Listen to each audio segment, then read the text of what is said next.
আমাদের দেশের ডক্টররা যতই দিন যাচ্ছে তারা কিন্তু আস্থা হারাচ্ছে। বিশেষ করে পেশেন্ট যারা বলবো, তারা কিন্তু চিকিৎসার জন্য এখন বাংলাদেশি কোনো চিকিৎসা ব্যবস্থা নয়, তারা ইন্ডিয়ার ডাক্তারদেরকে বেছে নিচ্ছে। এর কারণটা কি, আসলে রিজনটা কি, এটা খুঁজে বের করার দায়িত্ব কিন্তু আমাদের। কেন মানুষ বাংলাদেশি ডক্টরদের প্রতি চিকিৎসা করাতে তারা আস্থা হারাচ্ছে?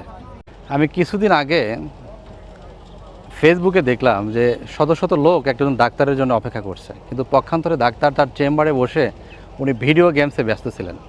আমাদের দেশের চিকিৎসা ব্যবস্থাটার অবস্থাটা কি আসলে?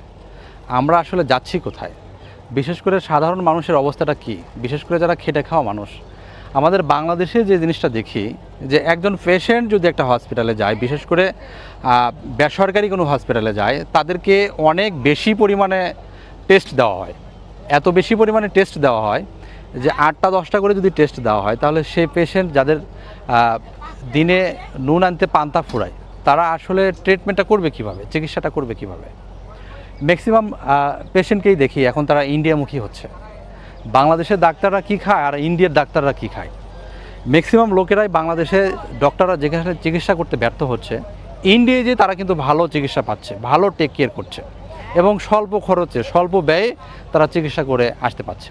মানুষ যতই দিন যাচ্ছে বাংলাদেশের চিকিৎসা ব্যবস্থার প্রতি তারা একটা কি বলে যে একটা মানসিক যেটা ভারসাম্য, একটা যে মনের দিক থেকে যেটা আস্থা, সেটা তারা হারাচ্ছে। দিন দিন মানুষ ইন্ডিয়ামুখী হচ্ছে। কারো এখন কোনো কিছু হলে, কোনো সমস্যা হলে তারা ইন্ডিয়াতে যায়। আমি শুনলাম যে পরস্পরের মাধ্যমে যে ইন্ডিয়াতে টেস্ট খুবই কম, তারা খুবই স্বল্প পরিমাণ টেস্ট দিয়ে থাকে এবং তারা ওষুধও খুব স্বল্প পরিমাণে দেয় এবং তারা প্রপারলি খুব টাইম নিয়ে যথেষ্ট নিবিড়ভাবে টেক কেয়ার করে একজন পেশেন্টকে।